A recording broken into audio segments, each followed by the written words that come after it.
Good evening and welcome to the news today. As Congress begins debating the Iran nuclear deal, Democratic presidential candidate Hillary Clinton weighed in on it today and somewhat distanced herself from U.S. President Barack Obama. Meanwhile, in Iran, Supreme Leader Ayatollah Khamenei had some statements of his own, including on negotiating with the U.S. and eliminating Israel. Shah Ben-Ari has the story. You remember President Reagan's line about the Soviets, trust but verify. My approach will be distrust and verify. That was the figure of speech used by Hillary Clinton Wednesday as she addressed the Iran deal at length for the first time since announcing her candidacy for U.S. president. While Clinton openly supports the deal, it is a problematic issue for her. The Iran deal is unpopular with large parts of the American public, including Jewish voters in swing states, such as Florida. Therefore, Clinton is eager to set herself apart from President Barack Obama, who many feel is banking on a partnership with the Iranian reformist camp.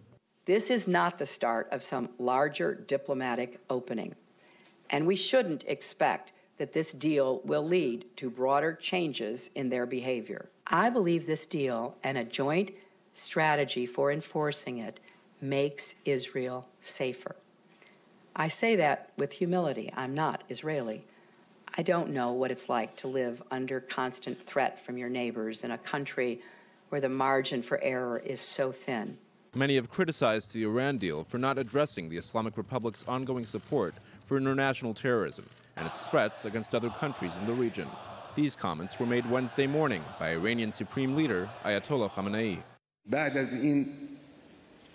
Some of the Zionists have said that given the results of the nuclear negotiations, they have been relieved of concerns about Iran for 25 years. But we tell them that basically, you will not see the next 25 years, and with God's grace, nothing under the name of the Zionist regime will exist in the region by then. I'll increase support for Israeli rocket and missile defenses and for intelligence sharing. Clinton also noted she plans similar support for U.S. partners among the Arab Sunni states. But all this has in fact already been offered by the Obama administration. Clinton also noted what she plans to do beyond that which has already been proposed by the White House. I'll crack down on the shipment of weapons to Hamas and push Turkey and Qatar to end their financial support. It's time to eliminate the false distinction that some still make between the supposed political and military wings. If you're part of Hezbollah, you're part of a terrorist organization, plain and simple. Meanwhile, the administration has managed to rack up the support of 42 U.S. senators for the nuclear deal with Iran, one more than required for a Senate filibuster. The Republicans are still planning to exercise maximum pressure on the Democrats. There is even talk of scheduling the vote for September 11th. Adding some symbolic historical significance, the vote makes things easier for deal supporters. President Obama wishes to avoid using his veto powers to protect what he sees as his major foreign policy achievement so far.